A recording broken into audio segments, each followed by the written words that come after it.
করা হাদিস শোনায়। ফাতেমা এমন একজন বউ ছিলেন যিনি তার স্বামীর কাছে কোনো আবদারি করতেন না, কোনো কিছু চাইতেন না।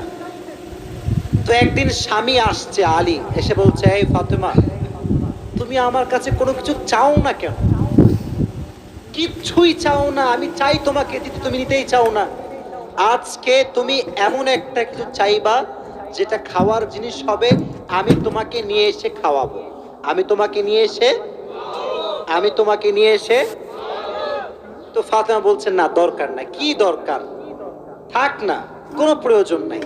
তো আলী আজকে নাসর বান্দা, না আমি খাওয়াই ছাড়বো আজকে, বলো কি খাবা। তো চাওয়ার একটা লিমিটেশন আছে। উনি বললেন, আমার কিচ্ছু লাগবে না, জাস্ট বাজার থেকে একটা আনার নিয়ে আসবেন। কি নিয়ে আসবেন? তো আলী রাদিয়াল্লাহু তাআলা আনহু বলছে, ঠিক আছে যাও, আমি যাচ্ছি, তোমার জন্য নিয়ে আসবো একটা আনার। বের হয়েছেন নেওয়ার জন্য। এই মনোযোগ দিয়ে শুনবেন হাদিসটা, খুব মনোযোগ দিয়ে।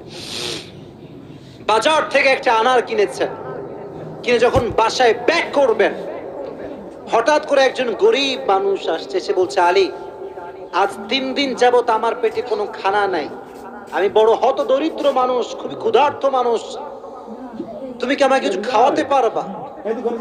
আলী রাদিয়াল্লাহু তাআলা আনহু এতটা দান করার মেন্টালিটি ছিল, এতটা ভালো মানুষ ছিলেন, বইয়ের কথা ভুলে গিয়েছেন, ওই আনারটাও আল্লাহর রাস্তায় দান করে দিয়েছেন। তো যখন আনার মানে হচ্ছে ডালিম, ডালিম, ডালিম। ও আচ্ছা, না বুঝতে বলা যাবে, কোনো সমস্যা নাই। আনার মানে হচ্ছে, নগরে ডালিম আছে না নাই? তোমাদের নগরে একটা বড় বাজার আছে, বাজারটার নাম কি? হ্যাঁ, ওখানে দেখবা রাস্তার বাম পাশে সবগুলো বসে না, ফলের সব দেখবা, অনেক অনেক অনেক আপনার আঙ্গুর রাখা আছে, বেদানা রাখা আছে, আছে না নাই? আপনারা বেদানাও বলেন, ডালিমও বলেন। আচ্ছা, তো উনি দান করে দিয়েছেন। তো যখন দান করে দিয়েছেন, হঠাৎ করে মাথায় আসছে, তো কার জন্য ছিল? ফাতেমার জন্য। বলেন, কার জন্য ছিল? তো মনটা খারাপ, যে জীবনে বউ একবার চাইলো, তাও খাওয়াইতে পারলাম না, মানুষকে দিয়ে দিলাম। বাসায় আসছে, মনটা খুবই খারাপ। তো বউয়ের ভালোবাসা কাকে বলে খুব ভালো করে বুঝবেন। আলী যখন গেটটা খুলেছে, ফাতেমা যখন আলীর চেহারার দিকে তাকাইছে, বলছে, আলী, নিশ্চিত তুমি আমার বেদনা, আমার ডালিম তুমি আল্লাহর রাস্তায় দান করে দিয়েছো। সুবহানাল্লাহ পড়ে। তো বলছে ফাতেমা, আসলেই তাই, আমি দান করে দিয়ে আসছি।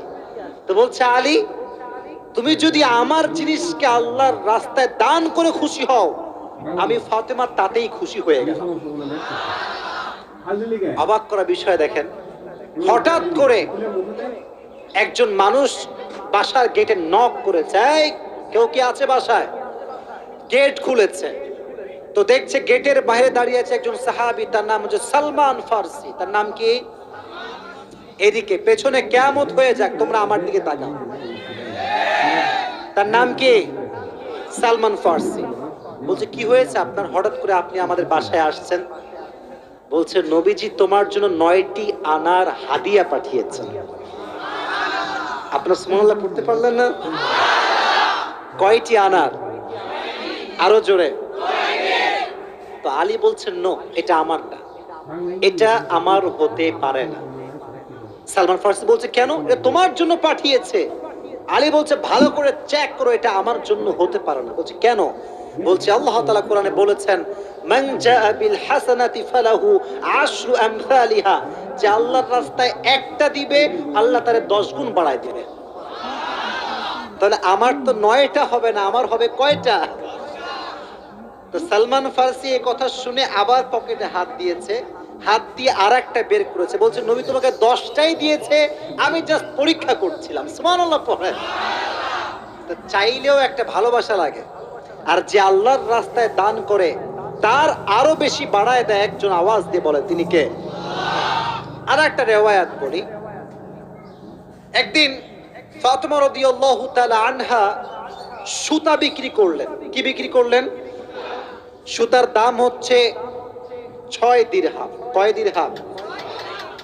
আচ্ছা, তো বলছে, হে আমার স্বামী আলী, 6 দিরহাম নিয়ে কয়েকটা রুটি নিয়ে আসো হাসান এবং হোসাইনের জন্য। কার জন্য?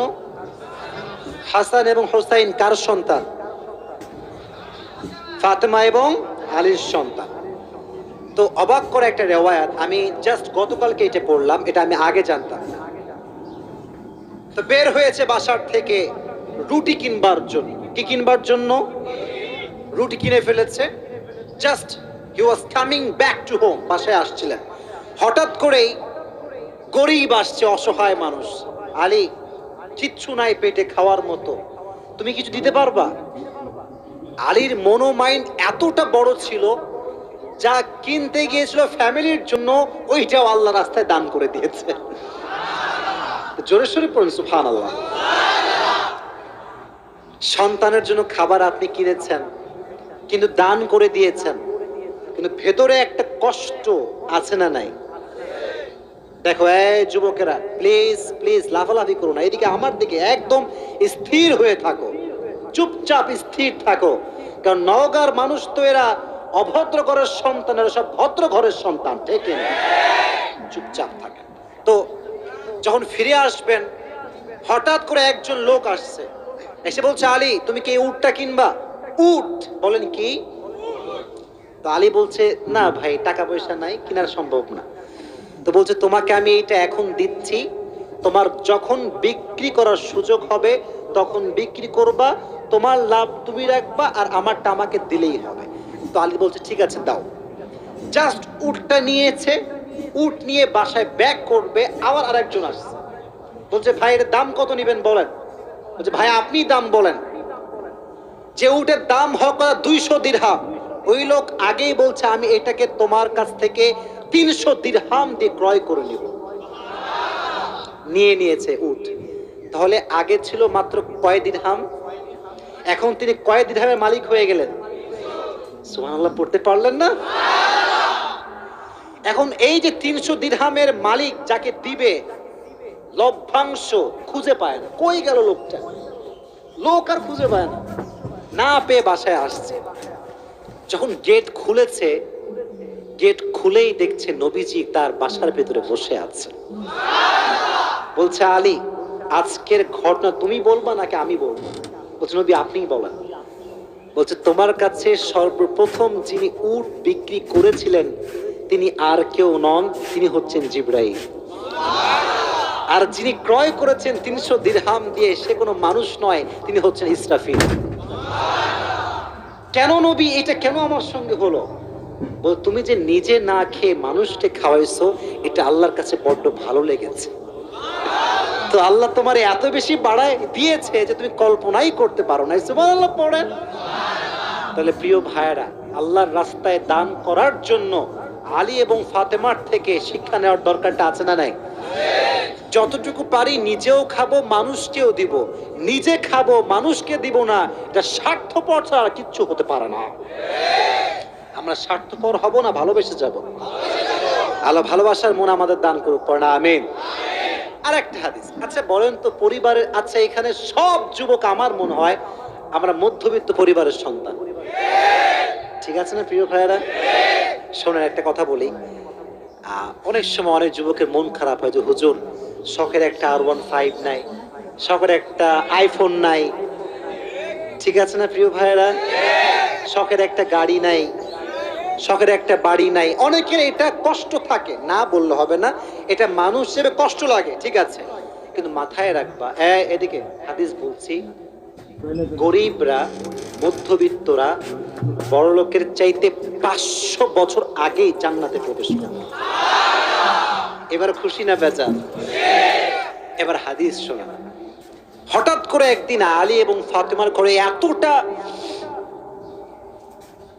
এতটা অভাব, ভাত নাই, চাল নাই, ডাল নাই, কিচ্ছু নাই।